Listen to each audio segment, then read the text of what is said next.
As the President of America, I just want to say, Jim Joy, cool cats. Listen to what this mainstream media is saying and how they say things really quickly to make you realize or make you not see the reasoning behind why they started a protest at this detention center on the Mexico border. Says migrants started a deadly fire last night at an immigration detention center located near the U.S. border. They reportedly set mattresses on fire after learning that they would be deported. The fire broke out. Right there. See it? They set mattresses on fire. She said that really slow and then quickly, learning that they would be deported.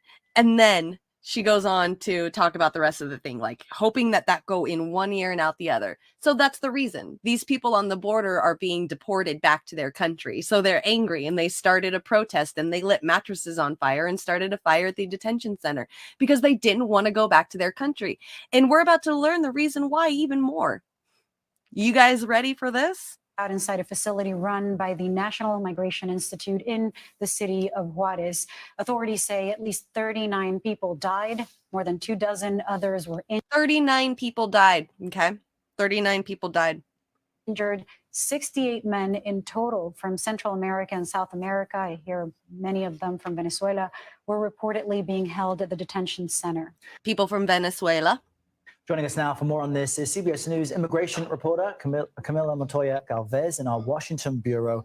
Camilo, you actually traveled to Ciudad Juarez recently. Give us some larger context to this facility, to tensions in the region, to this, from what the Mexican leader says, was frustration by the migrants against the facility that led to the fire. Help us understand what happened there.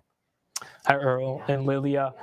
Mexico, this part of Mexico, rather, in Ciudad Juarez, is a major destination for thousands of migrants and asylum seekers who are hoping to enter the U.S. and to seek asylum there. As you mentioned, I was recently there just last week, and I visited several shelters, and for the most part, they were over capacity, overcrowded, and overwhelmed. Shelter officials there are having to deal with thousands of migrants who are waiting for a chance and an opportunity to enter the U.S., most of them through this new mobile application process that the Biden administration has set up to allow migrants to secure an appointment, to show up at a port of entry, to seek asylum there. And that, for many people right now, is the only way to enter the U.S. because the Biden administration has expanded the Title 42 policy, which allows border officials to quickly expel migrants without giving them a chance to seek asylum. Do you hear that? Did you hear that? There's the part right there. Biden, same difference, is expanding Title 42, which Title 42 is the bill that Trump brought about during the beginning of the pandemic, to where people at the border automatically get deported back to their country because of a pandemic. Now, we're no longer in it. It's done. I mean, it's pretty much done and over with. It's all done. Like, the Title 42 should have been done. But no, here comes Biden talking about how he's better than Trump, apparently, but he's expanding Title 42, which was a Trump policy that was enacted during the beginning of the pandemic. So don't sit here and tell me that Biden is any goddamn better than any of these Republicans out there when he's expanding these border control policies to the point where these people from Venezuela and Central America, which you're right, Warren, Juarez is a dangerous city. These people are seeking asylum from these dangerous cities and trying to come to America. Just imagine yourself, you're in another country and you hear, okay, because you're not in America, you don't ever get to see what actually goes on. You know, you don't have cable. You live in, like, you know, South America and Venezuela, where you probably have basic cable or something, you know, or internet, you know, where you can't see everything because your government keeps you from seeing it. Anyway, you see that there's this country called America that's full of it's called the land of the free and the home of the brave. If you just trek out to that area, they'll welcome you with wide open arms. And these people are desperate to get out of this situation that they're in their own country, which was created by us here in America. And they come here and then they get to the border and they hear, just like what this person said right before expanding Title 42, they need a cell phone with an app so they can sign up to go to the border to be brought into America through an app, a registration through an app. So you're telling me that these people from South America walking Okay, probably thousands of dollars in debts because of traffickers taking them through different countries trying to get to America, that they're going to have cell phones to sign up for an app to get into our country because you decided to expand Title 42, Mr. Biden Trump. This shit is what pisses me off. This is absolutely ridiculous that he even that the people even watch CBS News and not stop and think, did he really just say that? Did you guys, the first 1 minute and 52 seconds, that's pretty much all I need out of that to hear everything that I needed to hear. But we're about to get 3 more minutes of just random talk of their own personal opinions of what they think, which is probably written by some elitist who tells them what they can and can't say. If they cross into the U.S. illegally. When we visited the main town square in Ciudad Juarez, dozens of migrants surrounded us as soon as they saw our cameras to show us their phone apps, their phones that had error messages, and they wanted to tell us that they had been trying for weeks and months to get an appointment to enter the U.S. So it's a buggy app too.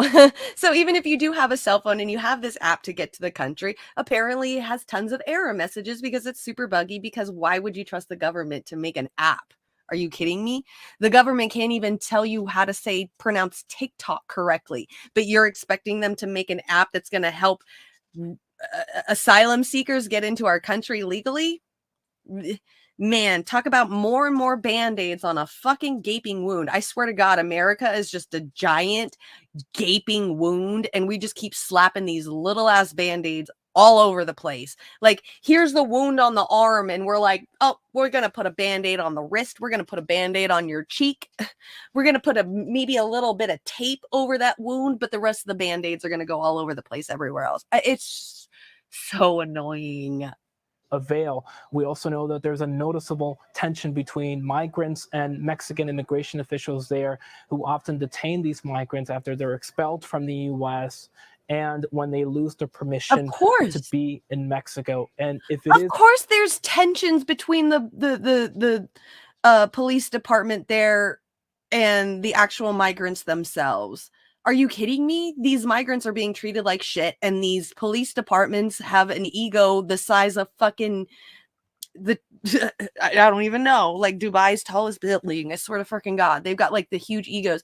I don't know if you ever saw this. There was this like research test thing that these like psychologists did back in the day. They took like 10 people and put them in this like cell, and they gave 5 people the position of prisoner and 5 people the position of enforcer, like a jail enforcement. And they're just regular people. And within a week, I think, like, they were doing so many the people that, you know, got the job as the police department were doing so many human rights violations to these people who were supposed to be prisoners. And this was just, you know, a social experiment. This was an experiment, and this is what happened. So yeah, you put these people in this environment of like, you know, superiority and vulnerability, you're going to have these kind of clashes. And yeah, we're seeing it right here. Like, you're not going to sit there and tell me that a whole entire psychology experiment was taken and put into place and was proven, and then you see it in real life and it's not going to happen. Of course. There's too much ego, too much superiority when it comes to the police department. And these migrants are extremely vulnerable and being treated worse than animals. What do you expect clashes to happen? I swear to God, CBS News talks about there's clashes at the border like it's some kind of shocking, like, you know, they just now found out about it. It's some kind of shocking breaking news. So yeah, exactly. America is a tainted, bloody rock. Absolutely. You're starting a social app that freshens your breath. Call it Tic Tac. Yes, too many souls have been reaped on that land. I agree, Lana. It's disgusting what we're doing to these people. They're human beings. That's what pisses me off. These are legit humans. They have lives. They have souls. They have experiences. They have opinions and feelings. And you're just going to treat them as an other, like as if they're just meat sacks with nothing inside of their heads. I don't understand the ego of some people and countries that they just treat people like this. They're human beings, for fuck's sake. It is indeed true, Lilia and Errol, that these migrants were protesting and that this fire stemmed from the frustration of them in Mexico and the fear of being deported, then I think that illustrates the anxiety and frustration that is building up in northern Mexico. You're totally right, Camilo. I mean, we've heard just countless stories spending time there in El Paso and Juarez and all along the U.S.-Mexico border. I'm curious, who made it into this shelter, or not shelter, this detention center?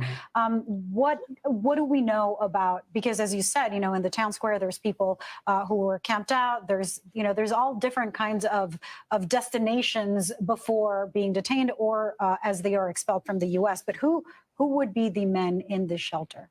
Why would they be there? So we know this is a detention facility run by the Mexican Immigration Institute, which again detains and deports migrants who don't have permission to be in Mexico.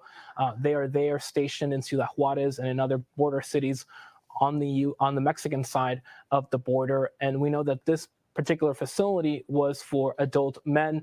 We know that many of them were from Guatemala, from Venezuela, and other Latin American countries. And again, they could be there because they were expelled by the U.S. under Title 42, and Mexico is trying to deport them deeper into Mexico or back to their home countries. We know that sometimes these centers are also used to process migrants who don't have a place to live in these cities. So that could be the case as well. But again, I think just more broadly, this incident just illustrates the broader frustrations among migrants here who are effectively in limbo, not knowing whether they will be able to enter the U.S. And this isn't the first time we've seen this type of thing, Camilo. Any sense of changes that may happen as far as how Mexico detains people? Well, that's right, Errol. This is unfortunately increasingly common. The United Nations actually calls the U.S.-Mexico border the deadliest land crossing in the world. Thousands of migrants have died over the past few years trying to reach the U.S. Not just because of their own mistakes. I mean, yeah, of course, you know, some people drown, some people can't. For one, it's the desert out there. You can't fucking survive a goddamn desert. And for two, have you not seen the border patrol, the way that they treat migrants? Like, I've seen them shoot and kill people. I saw them whip migrants from Haiti coming to America, and they were crossing the border, and there were police officers, border patrol on horseback whipping migrants as if they were like slaves. So I love how they were like, oh, they call it the deadliest land crossing, but he's not going to explain why. Is because it's treacherous. You can't make it through a goddamn desert. It's almost impossible. You're gonna freaking die of starvation and thirst and heat and exhaustion. And then two, the border patrol have like trigger happy fingers and just don't care. So, and look at these migrants as others, but you know, they're just gonna call it the deadliest. They're not gonna give a reason why. Peace out.